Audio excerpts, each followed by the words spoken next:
Six Podcast with your hosts, Larry Krasinski and Dan Waiter. Get ready for some action. Hello, everybody, and welcome to the Pick Six Podcast. I am one of your hosts, Larry Krasinski. And the other him host, Danny Waiter. The he-she host. And as we said, it is now Sunday. It is 1 o'clock in the morning here on the East Coast. And, man, that Sunday night football game was kind of a bummer.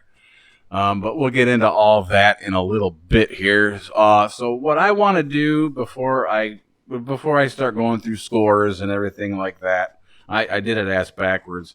There's a couple notes from this week that I do want to bring up over the course of today's wonderful, weird games. To say, I mean, to me, that's a fucking understatement. I mean, holy shit. Some shocking things happened this week. The first thing I want to talk about is the Chiefs' defense. And the reason why I want to say that is because the Chiefs were dominating the fucking Ravens today. I mean, it was like 28-6, I think, at halftime. And they barely beat the Ravens. The Ravens came back out of nowhere. Lamar Jackson rushed, I believed it was for like another 100-yard game or something like that. It was just nuts. But fortunately, the Chiefs remain 3-0, and they barely squeaked by the Ravens. Even I saw that game, and I wasn't paying too close attention to it because I'm trying not to give the Chiefs too much hype because I think Pat Mahomes gets too much hype. I think he's good, but I don't think he's great because look at the supporting cast around him. Travis Kelce, Sammy Watkins. They have a no-namer that all of a sudden came out of nowhere, Handman. They got LaShawn McCoy. They have another really good running back. They have a great offensive line, probably top 10. And they just have a stacked team. And then, yeah, like Larry was saying, their defense just fell apart in the second half. And we've actually been seeing a lot of that in the season for even in the early stages. Like I don't know if it's because it's just early season and people are just, getting a little tired and they're just getting adjusted to the season, but I've never seen so many defenses be so dominant and then all of a sudden they just start giving up. Well, it's not just the defense. I mean, it's the complete team that's falling apart in that second half, which is what I'm going to get into still a little bit later. Not quite yet because there's other things I want to talk about. The Indianapolis Colts. Jacoby Brissett. I mean, I don't know. This is the major question here is, are the Colts for real?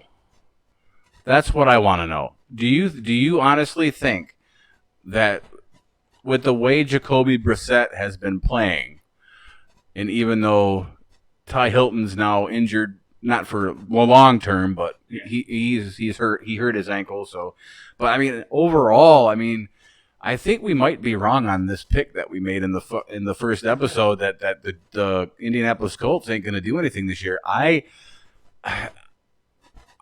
think these guys are for real, and I don't want to say that they're just gonna be Super Bowl contenders or make a deep playoff run, but we can probably see them being realistically right now a 9-7 or a 10-6 team because I don't understand.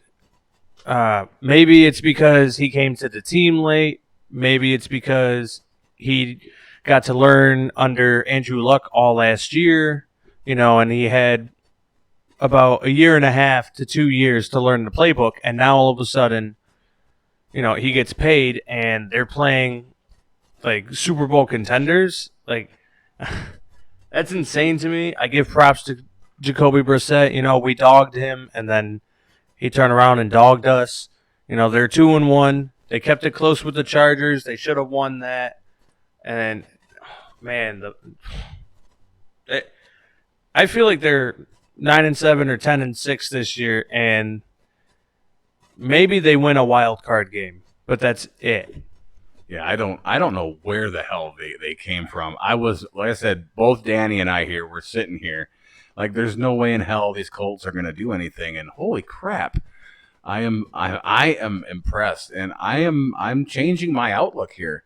I think these Colts are for real, and yeah, I'm in agreement right now. I mean, what is it? What, 2 wins in a row now? Yeah, they're 2-1 on the year. 2 solid wins. I know, and 2 solid wins is absolutely correct. So it's going to be very interesting. But I definitely, if they keep up this rate, I see them as a 9-7, 10-6 team as well. But I do have an issue with what you said about the Chiefs, though. In all 3 games, how you are saying how Patrick Mahomes isn't that superstar that you're saying. I totally disagree, because in all 3 games he's thrown over for 350 yards and has scored at least 2 or more touchdowns in every game. Yep. He's a stud. I can't agree with you on that one. But moving on to the next surprise, the Super Saints. What the hell? Teddy Bridgewater has been playing like shit, if at all, for the past 4 years. And they won. They beat the Seahawks. I know. On the road. A solid win there, too. They creamed them. And I feel bad. I feel bad, too, for poor Pete Carroll. Because Pete Carroll, during their warm-ups in practice before the game started, he got hit with a football right in the nose. Oh. So throughout the whole game, he had a bandage up on his nose there. I mean, I feel so bad for him, but I can't believe Teddy. I mean, Teddy Bridgewater. I mean, he didn't play great. He only played. He only, I think, racked up 189 yards. So obviously, you can tell it was mostly on the ground. Yeah. And I mean, that's the thing. That's the thing about Teddy Bridgewater, is that he's not a good quarterback. He's a good game manager. He is a step down from what Alex Smith was. Alex Smith was also a good quarterback as well. What Teddy Bridgewater is good at is not padding on stats. It's not, just completely dominating a team. It's, okay, what can I do right now to win this game for this team? Okay, a slant. All right, I'll go throw a slant real quick. All right, I'm going to hand the ball off 30 times, and then I'm going to throw a touchdown. Am I going to get a lot of yards or a lot of stats? Not really, but he can get those wins. He proved it in Minnesota. It's just he had too many injuries, so they let him go. But do I also feel like the Saints are going to go that far? Probably not, because there's only so far Teddy can bring them. But I think they're still contenders for, I don't know, a deep playoff run at least. If they can split the time between Teddy Bridgewater and Taysom Hill until Brees comes back, I think they'll be all right. I'm very surprised at Teddy Bridgewater on how well he did on the field today. I mean, I was not expecting it. That's why I went against him, and I hate going against my teams. But kudos to Bridgewater and company for pulling out that victory. Next up, the Houston Texans monster comeback against the Chiefs, or the Chargers. I'm sorry. The Texans were getting slaughtered. I think the Chiefs were up by like 3 scores. The Chargers were up 3 scores. I don't remember what it was, but the Texans ended up coming back to win that one. And holy Christ, I don't know what drugs they took or whatever, but man, that was another one that totally blew my mind. And I think that was actually, that was the game. That was the game that gave you the week. Yep. That was the game that won you the week this week. The Giants. Oh yeah, that's right. It was the Giants. The Giants' victory. But yeah, we'll get into all that later. But yeah, so a quick rundown. Danny won this week by default.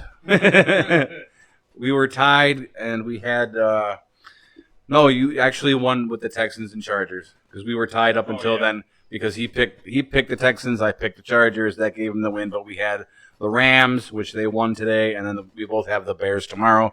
So Danny has won this week, which leaves both of us at 1-1-1 for the season so far. So there's that. We're doing worse than the Lions. I know, right? And we got a couple more bit of news here, and then we'll get into the Detroit Lions because we do need to talk about the Detroit Lions. Like I said, I don't want this to be just all about the Lions every week, but on this episode, this will be the majority of it because of the fact there's some things I want to discuss. Next up, we have Daniel Jones. Where did this guy come from, and why? Wow! And Danny was right on the money. He looks like Eli Manning physically. He plays like Eli Manning. We were watching the highlights because he actually came to my house. And, yeah, so, and I told him, I'm like, wow, you are absolutely right. He looks like Manning. He throws like Manning. He even acts like Manning. So funny. But he's a better quarterback. He tore it up. He was 20, if I remember correctly, he was 21 of 24, 339 yards and 2 touchdowns. Wow. Now that is what I call a debut. And he included a 15 or 20-yard rush up the middle for a touchdown as well. He saw the middle. I saw it in preseason. And like I said, I'm always going to compare it to Madden as well because they get a lot of things wrong, but sometimes they hit on the money. With Daniel Jones in Madden, he's always, living up to the hype in it. And, in the preseason, like I said, I saw him in the preseason, and he looked really good. So I thought, you know what? Even without Saquon Barkley, he still got them the win.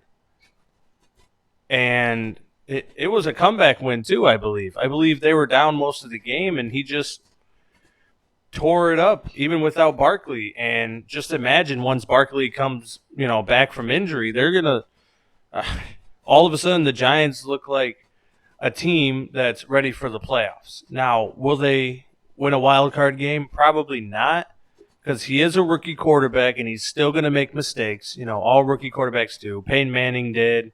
Tom Brady did. Matthew Stafford did. Aaron Rodgers did. They all, whenever they first started, they made mistakes, But the Giants actually have sneaky good players. And all of their players are underrated other than Saquon Barkley. And their defense isn't too bad. It's probably in the higher tier of the top 20s. So it's not too bad. So it can keep them in games. But Daniel Jones looks like the successor to Eli Manning because he is Eli Manning. Yeah, I think he was cloned.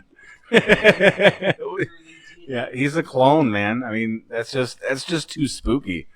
I was like, what the hell?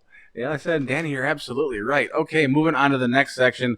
I read this today. This came out a couple hours ago during Sunday Night Football. Antonio Brown. I'm so glad we can finally stop talking about this jackhole.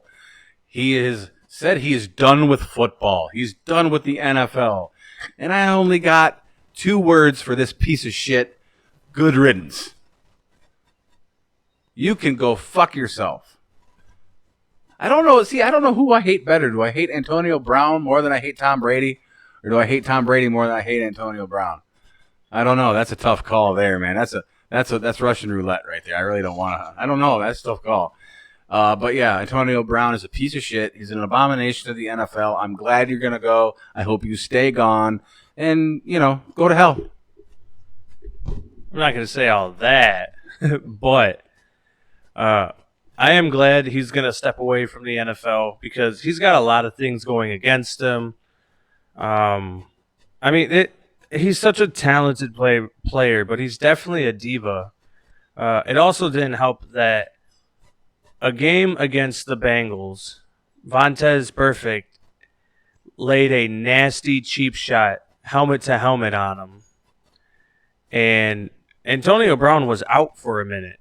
So, and after that, all of a sudden there started to be some problems in the Steelers. And I'm not saying that, everything that he's done is because of that hit, but I mean, you never know how your brain is going to react to hits. And so I'm not trying to give excuses to Antonio Brown because everything he's done is inexcusable. I mean, you don't go punting a football at your owner and almost trying to fight him. Like, you don't do that. But I think mentally he probably needs to go seek some help because there's probably something wrong in his head right now that no NFL doctor has really diagnosed. Nobody's actually taken the time to say, the past 4 years after that hit, you have been acting a little strange. We just want to do some tests, and see what's going on in your brain right now, and do a psych test and do all kinds of tests because really before then he was pretty emotional about things and he wasn't really humble, but his antics weren't like that. He would just do, the Twitter thing, oh, screw you, fan, whatever. But all of a sudden, after that hit, all of a sudden, bigger things started happening, and then the whole elaborate scheme of going to the Raiders just to get picked up by the, Patriots. Like, something's a little off about all of that, so I think he probably has some issue in his head that nobody is trying to get taken care of. So I'm really hoping that, he just retires and gets himself cleared away because he does not need to play any more football, especially if he's acting that way. Oh, you're absolutely right. And I never thought about it until just now when you said it. I'm thinking what could have happened. I mean, because it all really started after that hit. So what I'm thinking what happened is maybe he got concussed or he's got like an addiction to drugs because this is bringing up, now that you mentioned how dark and how weird things are getting with Antonio Brown. A few years back, if you're into wrestling, there was a wrestler called Chris Benoit. And this is now, if you know the story, this is kind of resembling that. So this is a dangerous situation because what happened with Chris Benoit is he was addicted to painkillers and medications, and with all the concussions and all the broken necks that he suffered, he just went psycho and killed his family. I mean, I know I'm not trying to be dark here, but that's the story behind Chris Benoit. And now that you said that, that's making me think maybe there's something going on here that's like the Chris Benoit story. Yeah. And it is a very tragic story. And I don't want to see anybody go down like that because that's just not cool. So, I mean, maybe that's it. Antonio Brown, get some help. I mean, you're rich as shit. Yeah. Go get you. It's not like you can't afford it. Go get the mental help. Go see a psychotherapist. I mean, do what you need to do because maybe that could be it. Yeah, you just lose your cool.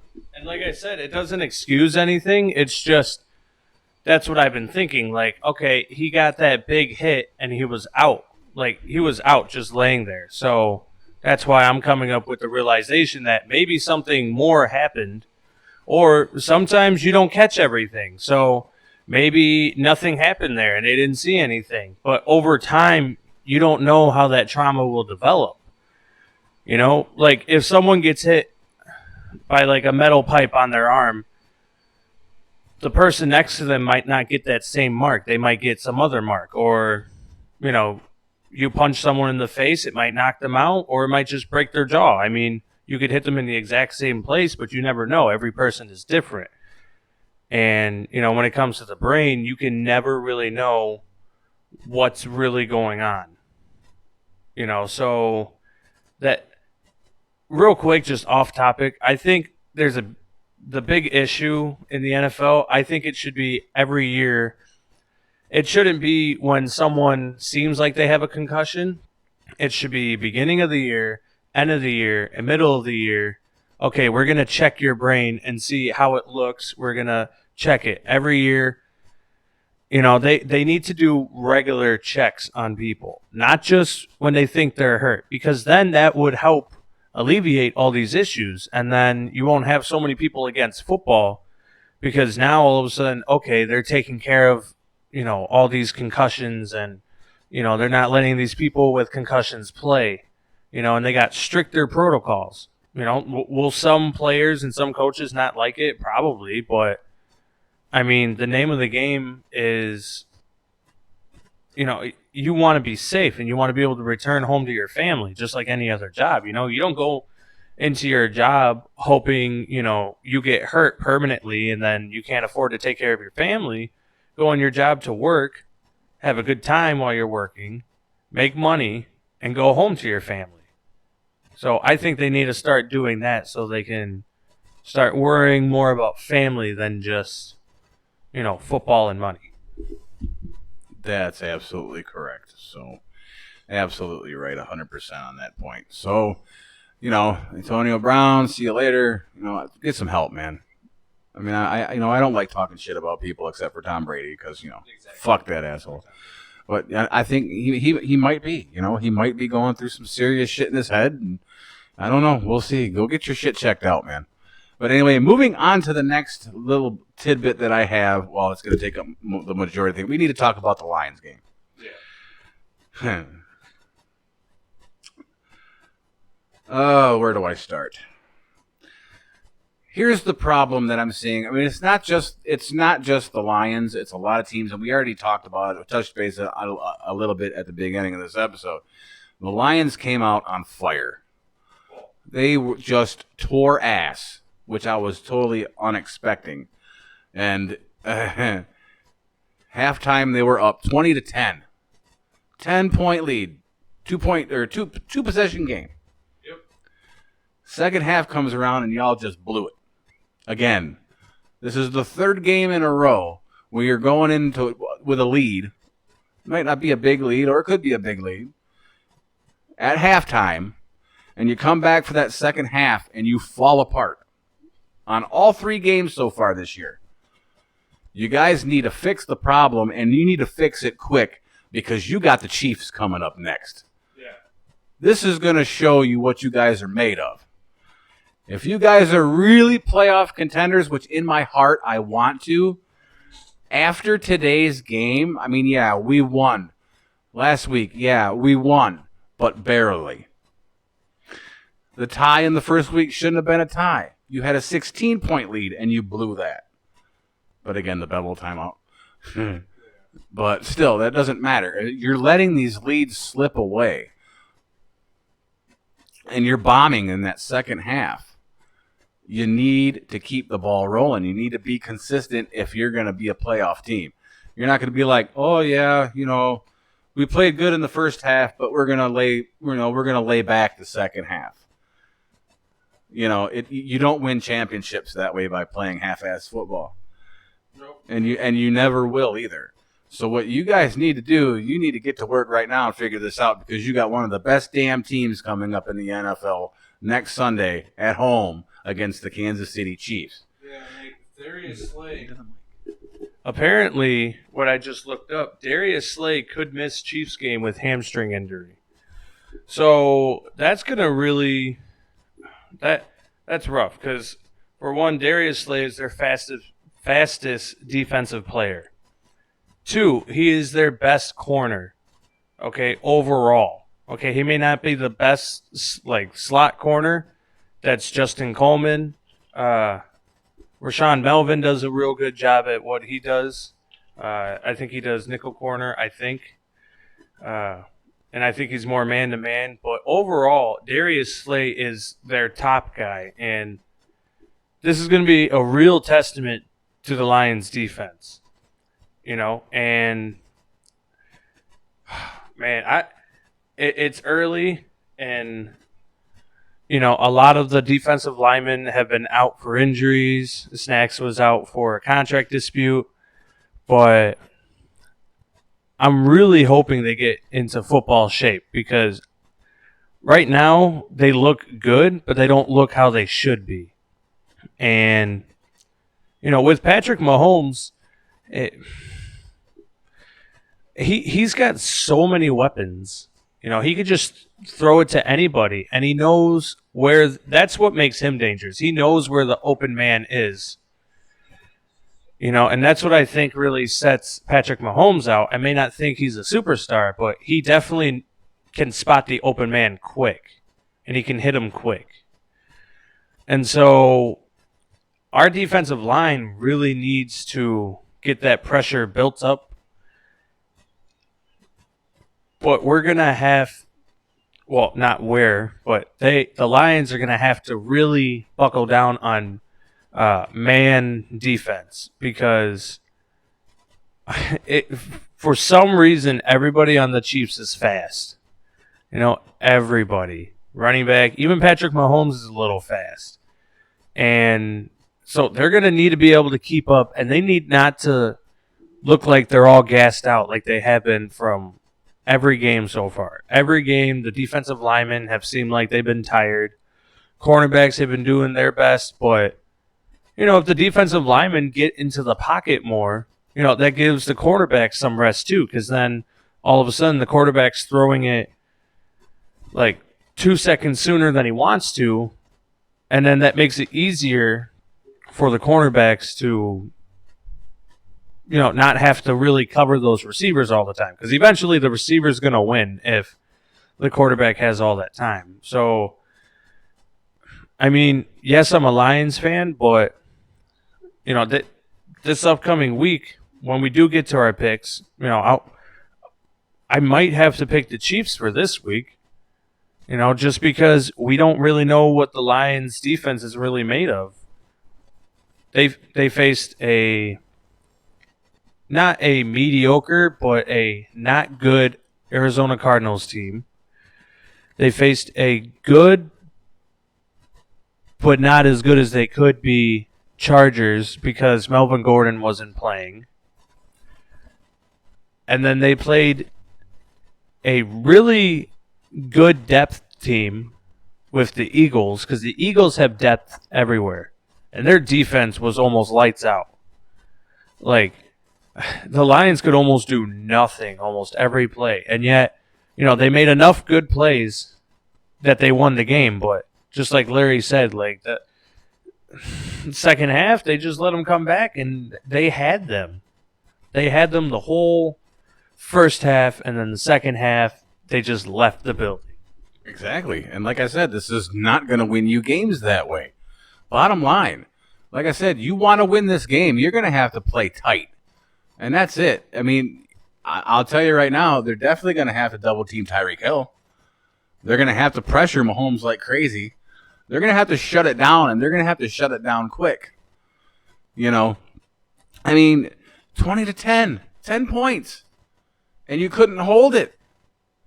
Just like last week. And the week before. It's the same repetition over and over and over again. Because that's one thing that I've noticed. Like, even from week 1, the first half, when the Lions were they were on fire. They were pressuring Kyler Murray. They were storming Kyler Murray. They batted eight or nine balls from Kyler Murray because he's only 5'10". I'm like, this should be a cinch. But when that second half creeped in, they played more conservative. They backed away from Kyler Murray. And look what happened. You got burned. You have to stay on your guy. You have to put that pressure on if you're going to win games. And I'm not talking about just the first 2 quarters. You have to play it tight throughout all 4 quarters in order to win, especially with a team like the Chiefs. A team like the Eagles. You guys, this is the biggest thing. Yes, I understand a win is a win. I get it. It is. It's a win. We won. But barely. It's the same thing every year. We're squeaking by. When I know, and Danny knows, we're much better than that. But we don't get that credit because we almost lose it in the fourth quarter. Because your second half was totally disgusting. When are you guys going to learn? You have to remain constant. The way you're playing it in the first 10 minutes of the first quarter is the way you need to play it in the last 30 seconds of the game. That's how you win football games. It's not, oh yeah, I'm just going to, I'm going to play my ass off for the first 30 minutes, and then I'm just going to lay back and chill for the next 30 and just hope for the best. It doesn't work that way. And that's what's really angering me about the Lions this year. Their defense, like I said, their defense has been amazing up until the third quarter. Halfway through the third quarter, they just fall right down into the water, and then now you're pressured to win the game. It shouldn't be like that, because if you compare, like especially if you guys don't watch the Lions play, watch Sunday if it's in your area or whatever. It's usually on Channel 2 here in Michigan. Yep. If you do get the Lions, watch the Lions game and you'll see what I'm talking about. That first half, when they first come out, and this was the problem last year, it was reversed. Last year we couldn't get the ball rolling in the first quarter, or the first half for that matter, and then they'll pick it up in the third and fourth quarter and win the game. Now it's different. Now we're coming out, we're storming, getting 2 touchdowns, sometimes 3 in the first half, and then that's it. Game over. That's all you put up on the board for the rest of the game, and then you're going to scratch and claw to keep the fucking lead. You guys, come on. Consistency. It's not that hard. Do the same thing you did in the first quarter and do it in the fourth quarter. That's it. It's that fucking simple. Nut up and do what you're supposed to do. And then I would totally be behind an 11-5 record. I would totally be behind that, because they look sharp as hell every game in the first half. I'm like, hell yeah. Hell yeah. These guys are doing it. Like right off the rip, Jamal Agnew, who last week dropped the ball twice and lost the ball both times. First possession of the game on the kickoff, 100-yard touchdown run. The Lions can do it. Why are you not doing it? Like I said, I know, a win is a win, but still, it's not like this. These are dirty wins. When you're barely scraping by, and I know who we're playing, I understand that. The Chargers killed ass last year. The Eagles killed ass last year. We got the Chiefs killed ass last. We do got a hard schedule, and I get that. But this is going before this year, before last year, the year before. It's the same thing every time. 21-17, or not even that. Let's go 21-18. You're down by 3 with a minute left to go in the fourth quarter. It's that same squeak by thing. You know what I'm saying? And there was a couple things that, Matthew Stafford kind of screwed up a few times. There were some passes there that were just god awful. And I'm really not concerned offensively. I'm concerned defensively, because I tell you, I have not, again, watching the first half of each game, the Detroit Lions look like an all-legend team. They're making stops. They're not letting you score. Everybody's doing their job. So what the hell happens between halftime and the third quarter where y'all just bomb? Like I said, this isn't going to win you games, and this is not going to get to the playoffs. Get it together. It's not that hard doing the same thing throughout the whole game. It's not that hard. So figure it out. Figure it out, please. Yeah, like I said, the defense is definitely a question mark right now. I don't think it's really too much of an issue, because if it was, we would lose the leads that we have. And we would, we shouldn't have tied. There was a bad call, but then after that, we shouldn't have let them score anyway. And then, what was it, the Chargers? We did hold them to 10 points, but we were allowing a lot of big plays. Just not a lot of opportunities were allowed. And then against the Eagles, Carson Wentz almost did it to the Falcons, I believe it was last week. And then he almost did it to us this week. So he has the ability, and we got lucky against the Eagles. Now, do I think if our defense just kept playing the way that they should Just like Larry said, in the first quarter, yeah, we could shut down anybody, but for some reason, our defense just keeps looking tired.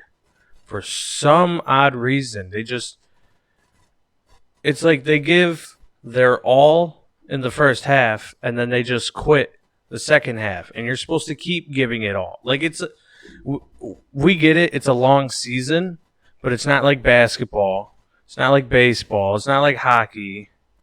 It's not like that. You get one game that you have to play super duper hard for, and then you go back to your little, padded practice, and you go do a lot of workouts and whatnot, and play throughs and whatnot, and then you go back to your game. I understand, you got grown men all doing the same thing, but the defense for the Cardinals didn't look tired.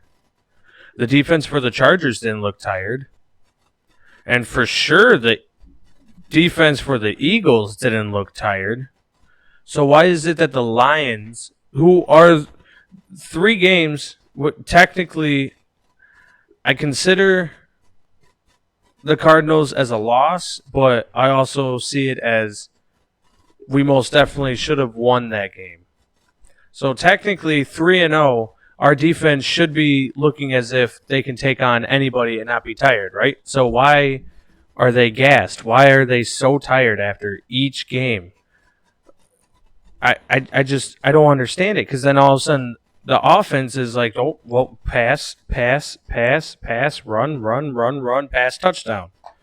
And then all of a sudden here we are again with, a 27-24 game for no reason at all. And, there's a lot of mental breakdowns, and I get it. A lot of the players, just weren't doing too much in preseason, but I mean, then that should just mean that they're refreshed, that they're not exhausted, and I kind of want to wait till about maybe week 6 before I start going, okay, this defense needs to do something else. But on another note, I want to say that I am proud of Jamal Agnew for overcoming that, those 2 fumbles or those 2 drops the game before and Arizona, because he wasn't too strong in Arizona. That really redeemed, him. Because think about it. If he didn't do that and start that off for the Lions, maybe the Lions do lose this game. You take that away, that's, 19 points. Yeah, because they were, 20. But, you take that away, 7 points, 27, 20. So it's a 20-24, game at the end of the day.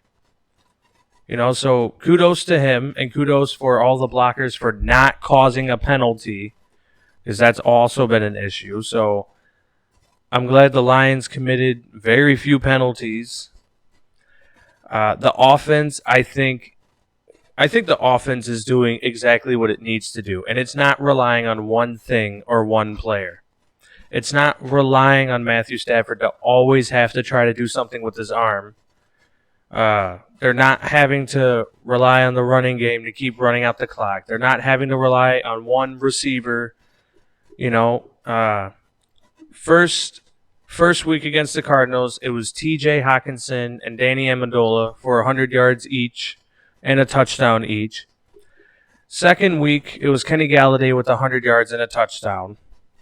And then, today, Marvin Jones with 100 yards and a touchdown. So you can see that they're having a balanced football team. Everybody on the team is doing their jobs. I mean, Danny Amendola had a perfect, amazing sideline catch on I can't remember if it was third and 8. I don't know if it was 4th and 8. I can't remember, but he gave up his body, and he was out the rest of the game for that too. But it's just everyone's doing their job, and everyone's doing everything they can to ensure that the team wins. Kerryon Johnson, he had 20 rushes for 36 yards. So like a 1.4, 1.6 yards per carry average. but he had a touchdown. That added to the game. And those 34 yards, those were hard-fought yards. Like, the defense really went after him, and he was doing his best to keep that clock running. J.D. McKissick, he came in for one rush. That's it, for 44 yards. So everyone is contributing on offense, and the offense is doing their job, honestly. Even if they don't score a lot of points, they're doing their job of wasting time and then getting a score. They're doing a good job of extending drives, taking time off the clock while they have the lead. It's the defense this year that, for some reason, is having a problem with keeping the other team, on the sideline. Like, if you are tired, then hurry up and sack the quarterback. If you're tired, hurry up and bat the ball down. Hurry up and tackle the guy. It's really not that hard when you're winning. When you're winning, it should be easier to make better plays. When you're losing, you're trying to force plays. But when you're winning, you can force them to have to make plays. And that's where the mistakes come from. But what's happening is they're allowing the other team to make plays that they're not even having to force. The defense is just giving them plays to make. And I don't know how much further that will take them, because the offense right now is doing phenomenal. Is Stafford lighting up the stat sheet? You know what? He has more touchdowns than interceptions right now. He has a lot of passing yards right now. I mean, he's doing what he needs to do as a quarterback. He's winning games. He's putting his team in positions to win. There was one play where he threw it to Marvin Jones and it hit the ground before he could catch it. Okay, and the problem with that is that he did have a chance to run the ball for a first down. And that was really the only mistake that I saw from Stafford in the game. I didn't really see the first half because I had some issues with my TV. But, for what I saw, Stafford played a great game against a very aggressive defense. Especially when you think about it, Jim Schwartz is their defensive coordinator for the Eagles. So he knows almost everything about, Stafford. He was the head coach for, 3-4 years? And, so he knows how to play against Stafford. So the fact that Stafford played turnover-free football is amazing. He's showing that he's a leader, and he's showing that he can make the plays without the turnovers. Sometimes, turnovers happen when you're a little bit too aggressive, but, he did what he needed to do against a defense that gave him nothing today. He had a great touchdown pass to Marvin Jones. And by the way, I just want to talk about this one play with T.J. Hawkinson. Okay, my understanding of a touchdown is you catch the ball, you have possession, and you cross the plane, right? That's how it's supposed to be. If you have possession, if your feet are down, and you cross the plane, it's a touchdown. So why on earth is it that Matthew Stafford threw T.J. Hawkinson, and he was covered as well, like really covered. So kudos on the coverage, but he threw the ball to T.J. T.J. caught it, had it up against himself. Okay, he landed on his feet in the end zone. Okay, and for about 2 seconds, he had the ball. And yet, for some reason, he got spun around, got the ball knocked out of his hands after he had possession, though. Okay, he had both feet down, had possession of the ball for about 2 seconds in the end zone, and they called it an incomplete pass. Now, I don't know about you, but I think that's a very, very looked over play right there. Okay, and I try not to be biased with the Lions, but I mean, even the announcers didn't even talk about that. And for me, I saw that and nobody mentioned it. And like I said, from my understanding, a touchdown is where you have possession and you cross the plane. He had possession and he was in the end zone. So how did he not have a touchdown? Oh, well, the thing is they shot themselves in the foot because they should have reviewed that.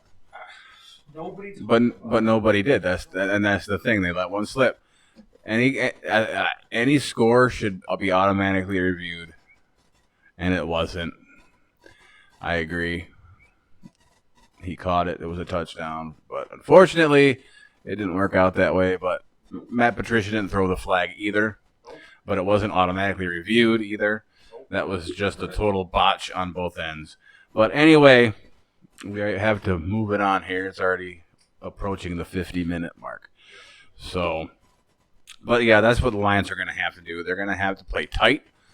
You're not going to beat the Chiefs on being conservative. You're going to have to go balls out for all 4 quarters.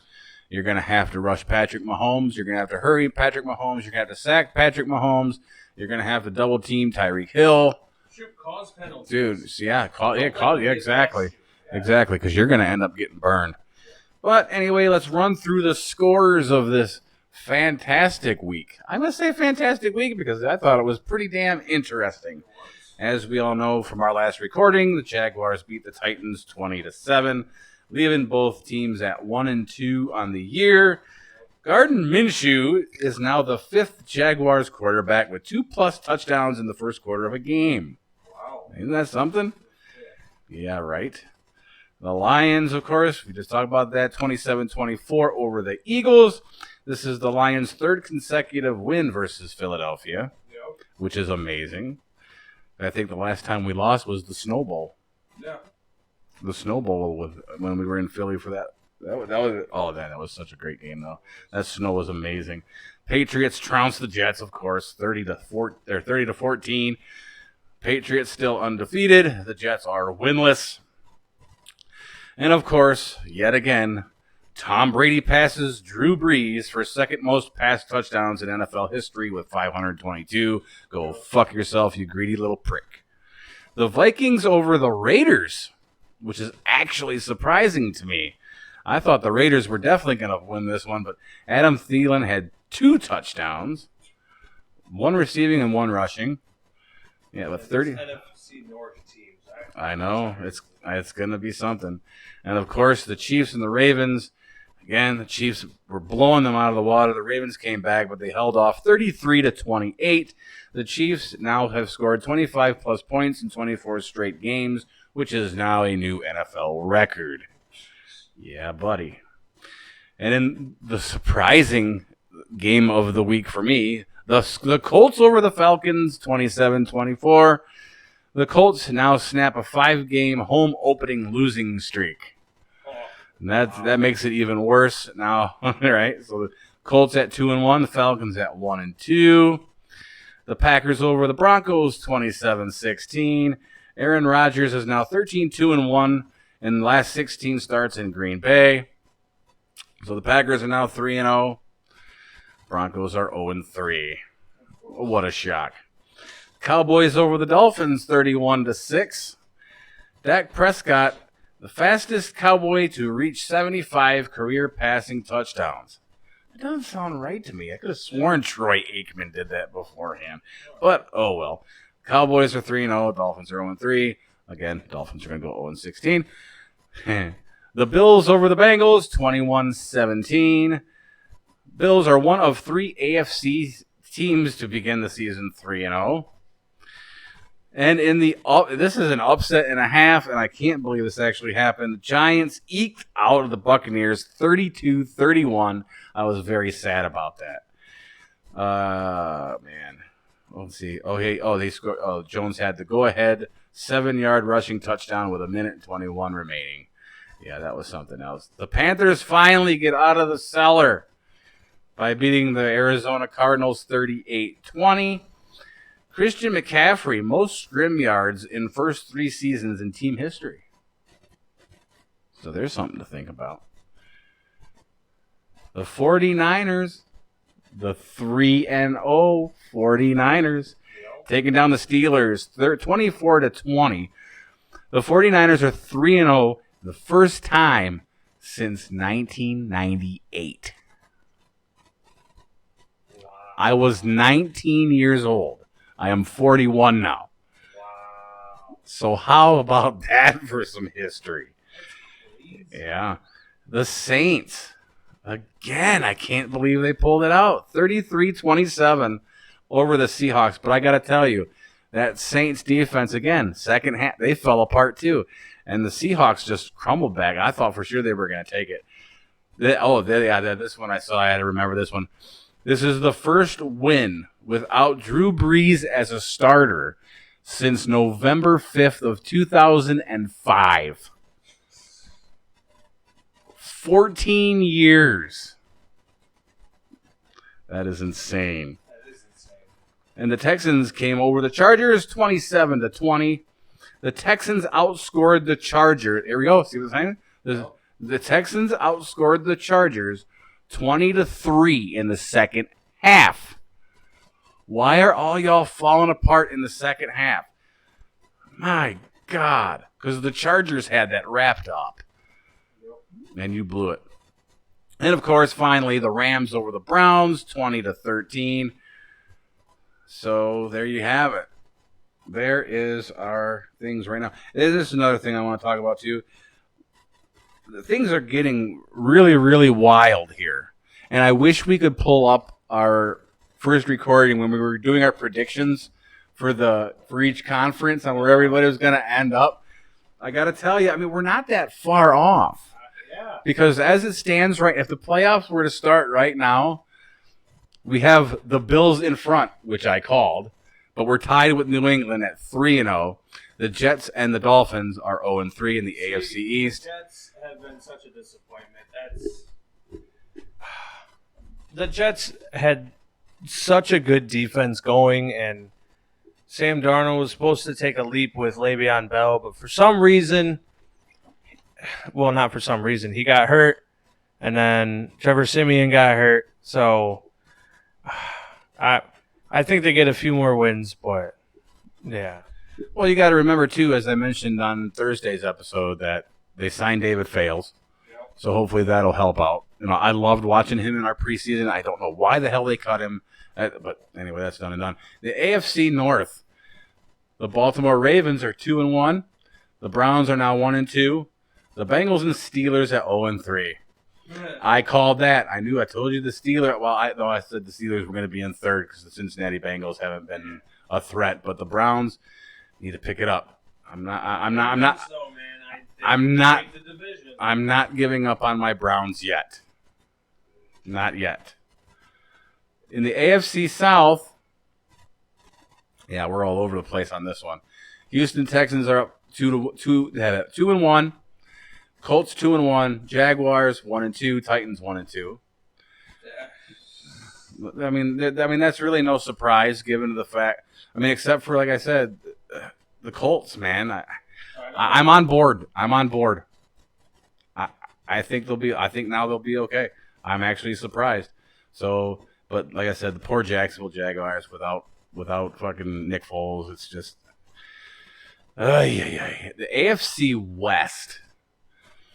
I think this one could end up being one of the closest ones if people start getting their shit together. Because the Chiefs, of course, 3-0. Yep. But look at this. You have the Oakland Raiders at 1-2. The Chargers are at 1-2. The Broncos are 0-3.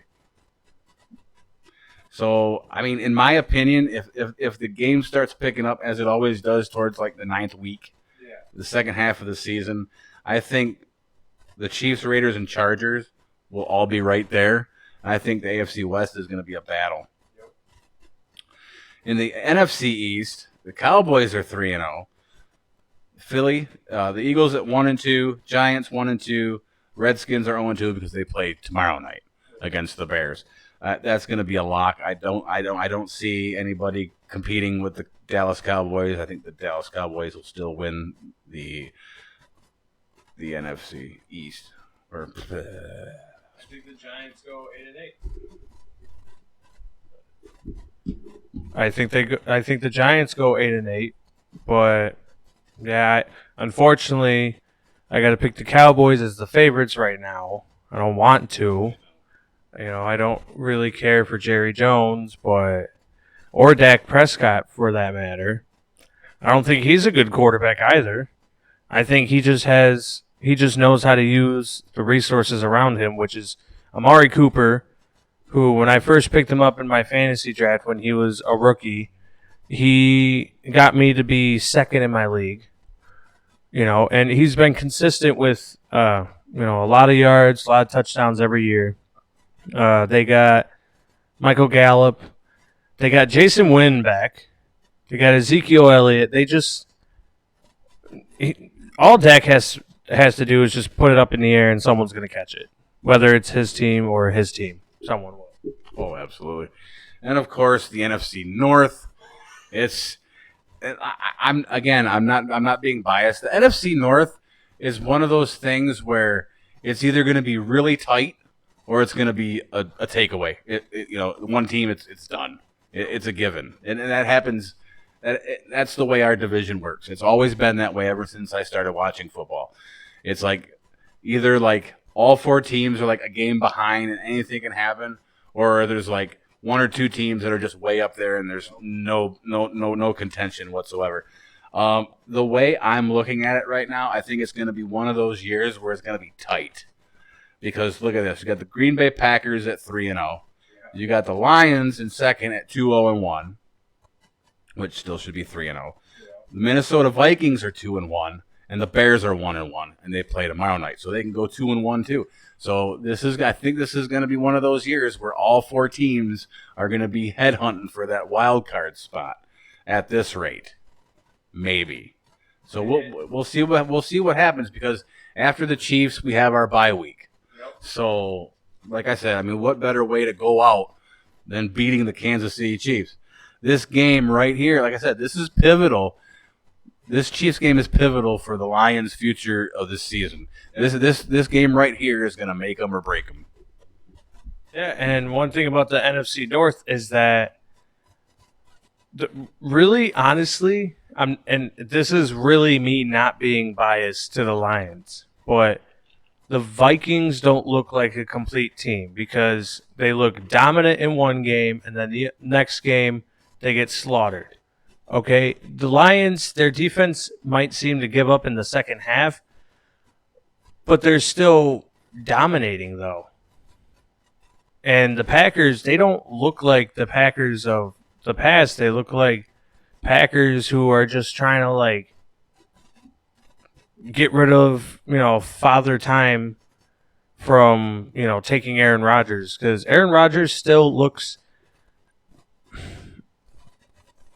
good, but the Packers don't look good. They're 3-0, but the Vikings completely fell apart in their defense against the Packers. And then the Bears, their offense isn't good. Their defense is elite, but their offense just isn't good. They barely beat the Broncos. They only beat the Broncos because their kicker actually didn't do a double doink. And it can really go to anybody, but I feel as if right now at this moment, if the Lions can figure out their defense, they're probably the strongest team in the NFC North. But we're going to have to see what they do against the Packers, which is who they have after the bye week. Yeah, but like I said, I think it all comes down to the Chiefs game next week. If they get slaughtered or if they lose this game, like I said, I don't know. It's all going to depend on how they play. Like I said, if they can somehow beat the Chiefs and not by, 2-3 points, if they can actually get a solid victory, that might change my mind. If you can take down the Chiefs, then we might be onto something here. If they beat the Chiefs by a touchdown, I think they're good. Yeah, but like I said, I'm talking 2-3 points. Yeah. Coming down to 30 seconds left in the fucking fourth quarter, as all 3 of our games so far. No, I don't want to go with it. NFC South. Like I said, this is another thing that can go either way. I mean, this division is horrible. You got the Saints at 2-1, the Buccaneers at 1-2, the Falcons 1-2, Panthers 1-2. All 4 of them teams are horrible. Yeah. And I hate to say that about the Saints as always, but I don't know. Teddy Bridgewater again. This division can go either way, and right now, with only three games in, I really could care less right now. I mean, I'm pulling for the Saints. You know, hopefully we can keep it steady until Drew Brees comes back. But other than that, I don't know. NFC West. Oh yeah. Rams 3-0, Niners 3-0, Seahawks 2-1, and of course the Cardinals 2-1. So that's another thing, that anything can go in that division, especially with the Rams, Niners, and Seahawks. This is going to be very interesting to see what's going to happen. I'm really pulling for the 49ers because it's been so long since the 49ers have been to the playoffs. I mean, since they were actually relevant. I think the last time they were relevant, Steve Young was still their quarterback. Yeah, I think. I don't know. I mean, it's just my. Make it to the Super Bowl in 2013. They did make it to the Super Bowl in about 2013 or 14, I believe. You know, with Colin Kaepernick when they actually allowed him to play. But, the 49ers have made really good progress on their defensive line. Like that, the reason why they're 3-0 is because of their defensive line. I'm not even gonna sugarcoat it. They don't have that defensive line they got. They're 0-3. So that Nick Bosa pick was great in the draft. Oh yeah, that yeah. I was bumming because they got him and we didn't, but you know what can I say? But anyway, that's where we're at right now. So now, and Danny's gonna have to do this on the fly because Danny had kind of a stressful, busy day. So I let him pass on this. But now he's going to be doing it on the fly. We're going to be doing our Week 4 picks, which I, of course, have mine. And we're going to start it off with Thursday Night Football, the Eagles and the Packers. I picked the Packers because, A, they're home. It's hard to beat the Packers at home. It's always been that way. That's true. But, you know, the Eagles, after watching this game against the Lions, the Eagles were sloppy. Yeah, they're missing Deshaun Jackson. He didn't play. He's injured. I don't know if he's going to be playing this on Week 4 or not. But I did not like the way Foles played. I don't like the way their defense wasn't actually that bad. I like some of their stops. I was like, oh, that was pretty good. You know, I give respect where respect is due. Yeah. If Matthew Stafford gets sacked for 20 yards, I'm like, holy shit, that was a good hit or something like that. But you know, I'm giving the edge to the Packers on this one over the Eagles. This one's a tough one because it involves a team that we beat and a team that's in our division. The biased part of me wants to say the Eagles because, you know, then that gives the Lions the win over the Eagles plus, you know, the Packers lose to the Eagles, so that would help alleviate the tie if the Lions were to beat the Packers. But regardless, that's a tough one because the defense for the Eagles is really good. I mean, Stafford had to squeak, you know, balls into there. He had to move around so much. You know, the offensive line did great, though. But I think the Packers have a weaker offensive line than the Lions. And the Packers barely made it out against the Vikings. That wasn't a high... it was a decently scoring game, but the Vikings have a really nice front seven.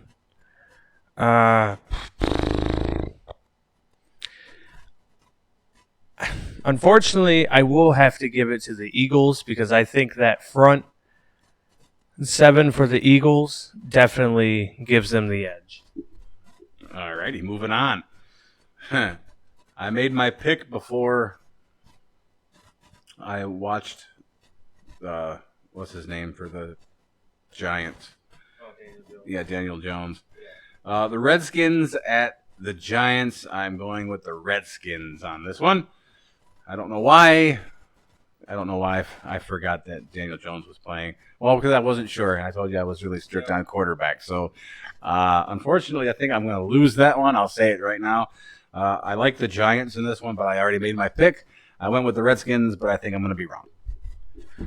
Of course, I'm picking the Giants because they're a more complete team than the Redskins. Redskins don't even know who's going to be their quarterback. At least now the Giants have an Eli Manning copycat. It's so off-putting. Next up, we have the Chargers at Miami. And, of course, my pick is the Chargers because the Dolphins don't have anybody. And like I said, I'm still waiting on them to sign C.J. Anderson and whoever else we were talking about. I don't remember. Jalen Ramsey. Oh, yeah. Yeah, I got the Chargers as well. I don't see the Dolphins doing anything. I really think they're going to try to tank, so all of their first-round picks are going to be early first-round picks. I think they're going to still try to trade players for whatever they can get and just completely get, new drafted players, new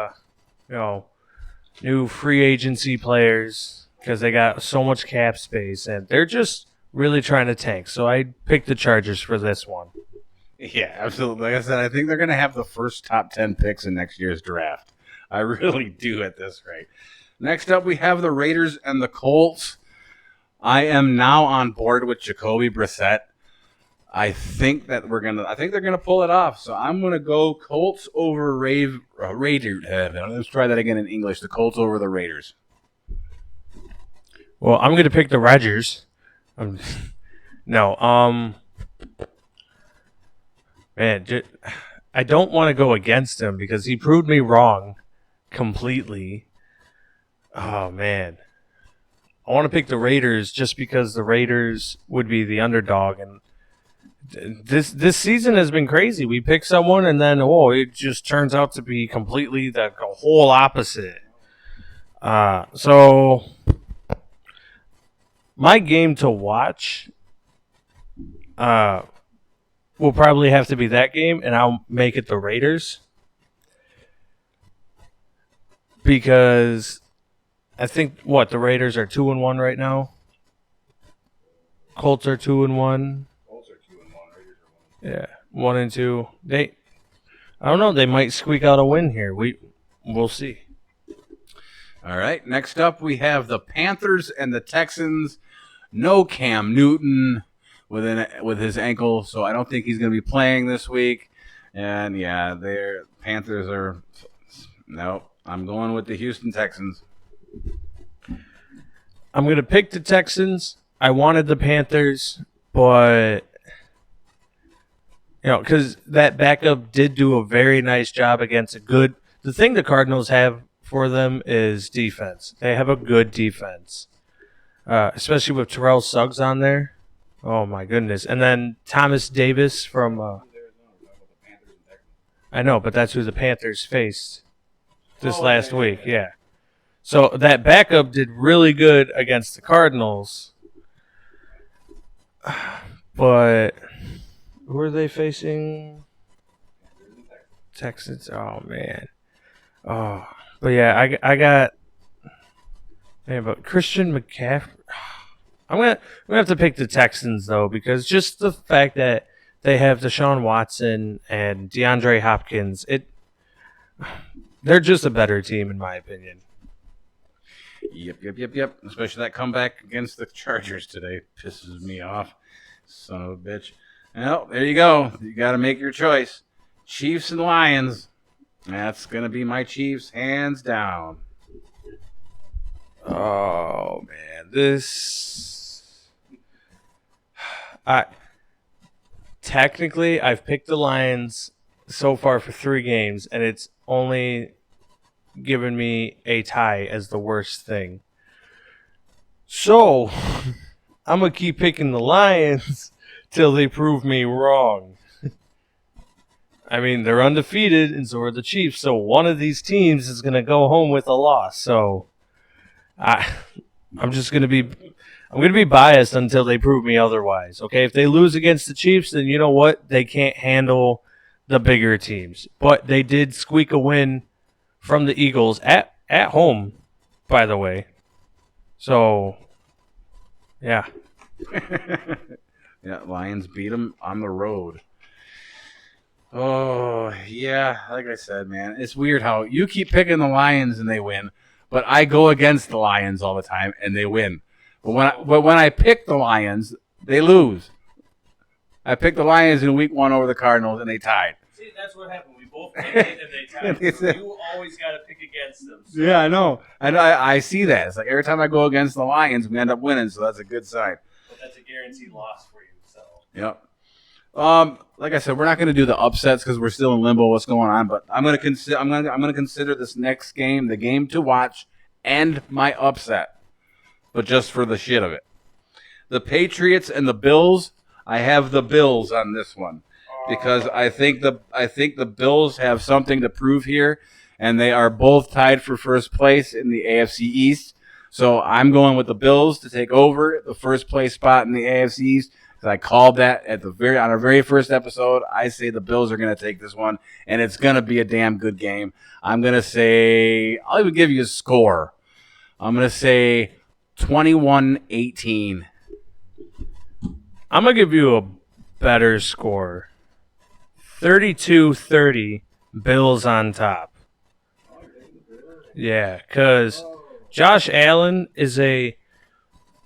he is what Teddy Bridgewater should be. He is a game manager that wins games. Okay? He can throw the ball, bomb it down the field. He can run the ball. He knows when to hand it off. He knows when to fake. I got the Bills winning this game, but I think it's going to be a high-flying game because the Patriots have been going off on every team for no reason at all. They have nothing to prove, and yet they're 3-0, so I want the Bills to bring them back to earth. So they can realize, oh, wait, we're human. Yep, and like I said, the Bills have been playing some damn good football, too.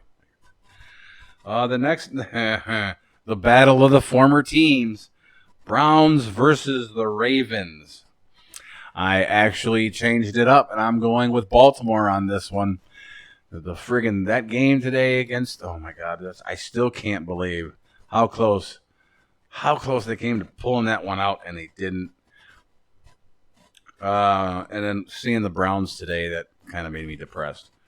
So, yeah, it's Ravens all the way. Ravens. Because that offense is just too deadly. I mean, just like with the Lions, the Chiefs' defense just gave up at the end, but they stayed in just long enough for them to still win. But Lamar Jackson, he can run, he can throw, whatever. Like he's like a better Michael Vick, in my opinion. Okay, and he just a lot of the plays that are happening is just mind-boggling. Oh yeah, I know that's probably gonna be your saying every week about Lamar Jackson being the new Michael Vick, a better Michael Vick, which I mean I can totally understand. I totally see that, absolutely. Next up is a throwaway game for me. I could care less. It's the Titans and the Falcons. I'm going with the Titans because I don't think the Falcons got it, and it really bums me out. I was really hoping the Falcons would bounce back this year, but I just don't see that happening. Titans over Falcons. I got the Falcons. One, because I just want to have a different pick than you, because it helped me last week. But anyway, I'm going to pick the Falcons just because the Titans, I can't trust them now. They smashed the Browns the first game, and then the next 2 games they just bomb. So I can't trust that. So I picked the Falcons over the Titans. Alrighty.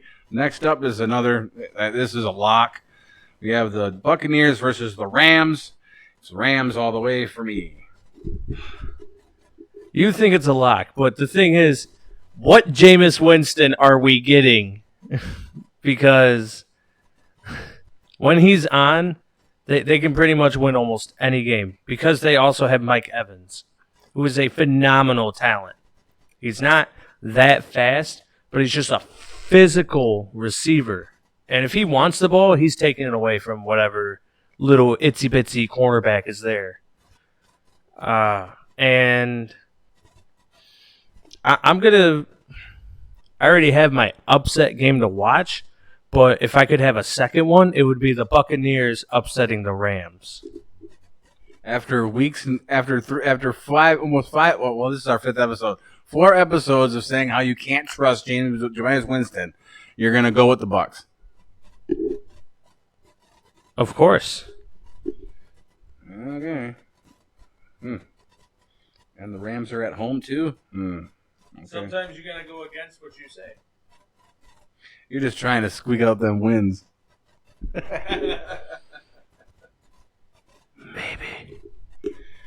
All right, next up we have another throwaway game. Seahawks and the Cardinals. That is the Seahawks all the way. Seahawks, there's no question. The Cardinals are 0-2-1. They should be 0-3. There should have been no reason that they came back for the Lions. But regardless, Seahawks win this game. Yeah, like I said, another throwaway game. The Jaguars and the Broncos. Again, I could care less. I went with the Jags because I think, I don't think I know the Broncos are just horrible. I'm going to have to agree with you and pick the Jags. I want the Broncos to win, but they won't play Drew Lock for some reason. And with Joe Flacco, they're going to just suck. They're going to perpetually suck. Yep, I don't know what the hell they're thinking. I don't know what they're waiting for. Next up, an NFC North matchup. Vikings and the Bears. I have the Bears. Due to the fact, again, like I said, week 1, Minnesota's defense just killed the Falcons. I loved the way they looked. They just fell apart after that. Their defense ain't shit. Their offense is mediocre. So, yeah, I think the Bears are going to climb out of it. So, yeah, Bears. Vikings. This one makes sense, though. I mean, the Bears don't have an offense right now. They're not doing anything on offense. The first game of the week, they, scored 7 points. Second game of the week, they scored 14, I think. Maybe 16. That's not a lot of points in 2 weeks. When the first week was just a touchdown. The second week was a touchdown and field goals. I don't see the Bears being able to overcome that Vikings defense. Now, the Bears defense as well is really good, but I think the Vikings offense can make a couple more plays than the Bears offense. It'll be interesting either way. Next up, the Cowboys and the Saints. This is tough because, man, them Saints play some good football today. But going up against the Cowboys is different than going up against the Chargers. God, I don't know. Oh, Jesus. I'm going to pick the Cowboys because I think that's funny. I give the Saints the benefit of the doubt, and I think they can win, but I'm giving the win to the Cowboys. And then Larry, with his pre-picked teams, finally decided on his pick. Yeah, I know, right? I had a brain fart. I don't know what the hell. I put the Cowboys because, like I said, no Drew Brees. I didn't think that I didn't think he looked that good, but they pulled it off and they won. And yeah, I hate keep going up against him, but I'm going with the Cowboys because I wrote that down before I came over. And finally, and that's another thing, too. Now there's only 15 games because we start the bye weeks. So instead of 16 games, there's only 15 games. So I'm looking through. I'm like, wait a minute, am I missing a game? So I'm only counting. I always write down 16. I'm like, wait a minute, I'm missing a spot here. But I've forgetting about the bye weeks. But on Monday Night Football, it's a battle of the 0-3s. We have the Cincinnati Bengals and the Pittsburgh Steelers. I actually went with the Bengals. Huh. Well, Andy Dalton sucks, and the whole entirety of the Bengals suck. I'm going to take the Steelers because even though they suck, I think they suck less, and I think the Bengals suck more, and I think the suckier team is going to suck, and I think the Steelers just suck less because they have depth at spots that they suck at, and the Bengals just don't have anything where they don't suck at. So I think the sucky Bengals are going to suck that game, and a suckity suck son of a sucker. Steelers are going to win that game. Well, sucker and succotash. All right, so there's our Week 4 picks. Of course, we couldn't talk about the Monday night game because it ain't happened yet. So we'll probably discuss that, I don't know, Wednesday? Maybe. We'll figure it out. There's really not much to talk about right now. So we will see. I don't have anything else. Danny, do you have anything?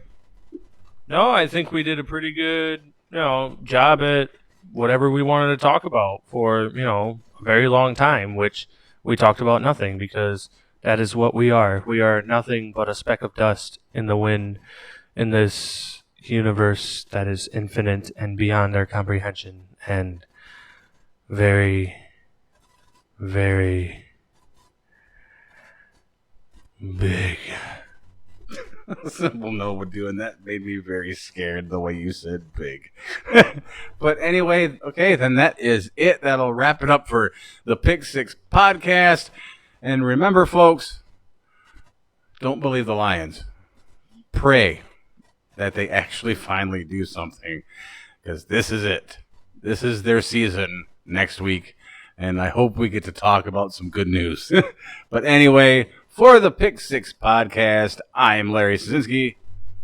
And this is Danny Waiter saying, take it for a touchdown. See you guys later.